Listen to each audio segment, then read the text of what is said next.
This has been a nightmare. I was able to speak with Rachel and John, Hirsch's parents. And as you said, Hirsch had strong connections to Massachusetts. I learned from some of his friends and associates about what a warm and wonderful person he was, who made everyone around him better. And I had a hard time sleeping that night that I found out that he had been executed. And let's be clear what happened, because it's been elided over too frequently, I think, over the last week. Hamas forced these 6 young people to make videos to their family members and then shot them execution style.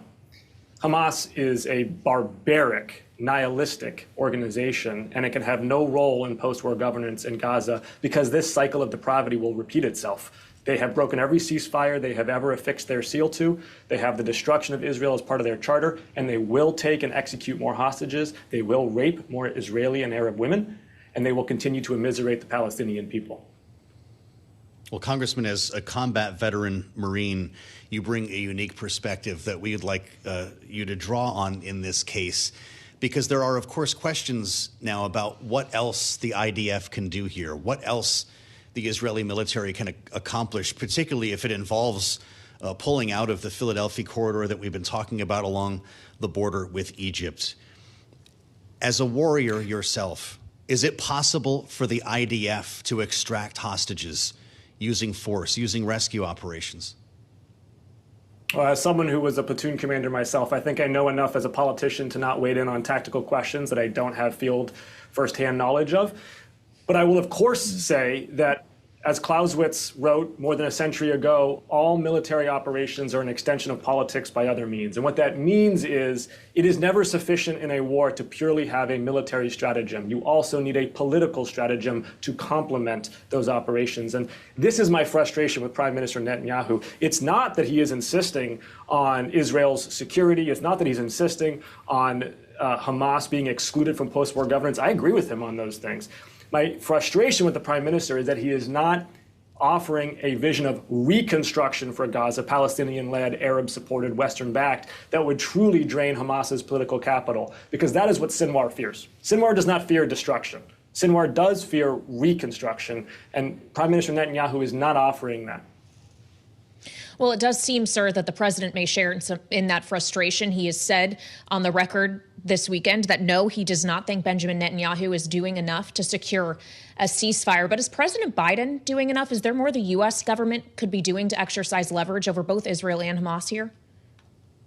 Well, I think President Biden has walked a tightrope as well as possible in the Middle East. He's rejected calls from the right that would lead to escalation and conflagration in the region through wider military operations. He's also rejected misguided calls from the left that would have led to a early peremptory unilateral ceasefire that would have left the hostages there and left Hamas in power.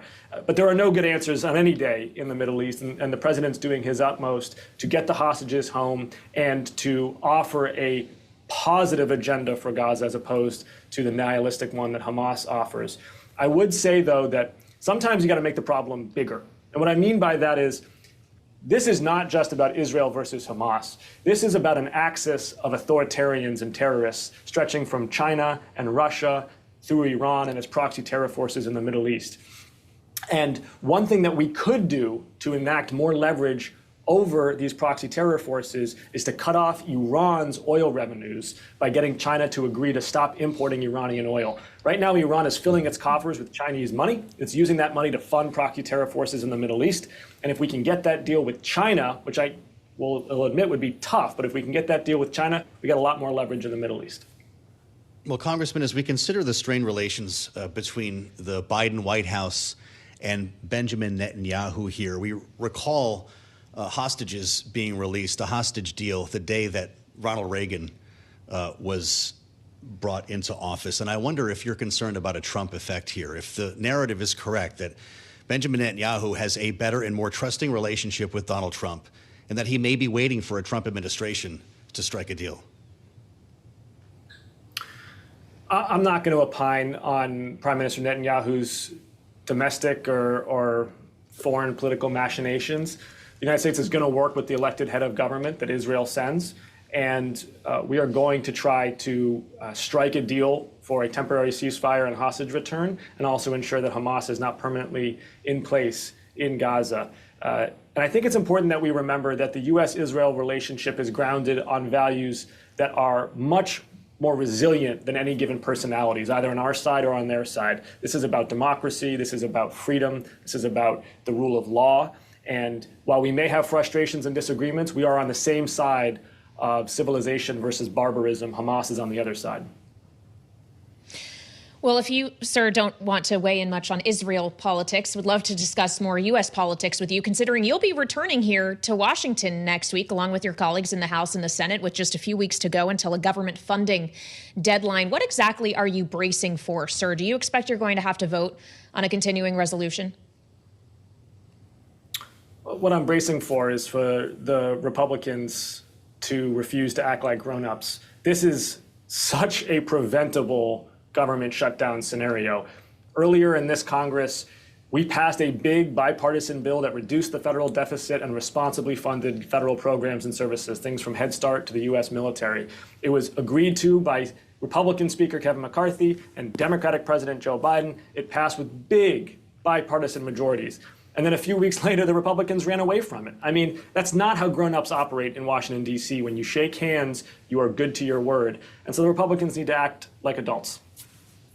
Well, there's reporting, Congressman, I'd love to know if you're hearing about this, that Speaker Mike Johnson wants to bring a stopgap bill to the floor and combine it with the SAVE Act. This was the proposal that he went to Mar-a-Lago to roll out with Donald Trump a couple of months ago, requiring proof of citizenship in order to register to vote in a federal election.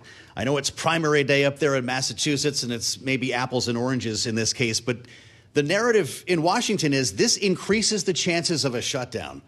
And as we talk to our listeners today on 92.9 in Boston, they're listening to us talk right now, Congressman. Can you tell them that this is just bluster and that the government will not shut down this fall?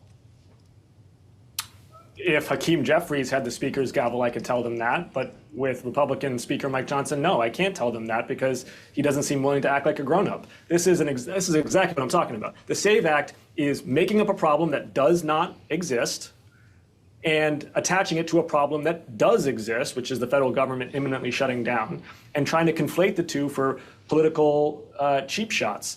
This is obscene. And I would also add that I'm not going to take a lecture from Speaker Mike Johnson about election integrity. This is the man who led the charge to overturn the election results in 2020 and who has consistently supported President Trump and his big lie that has so damaged our democratic institutions.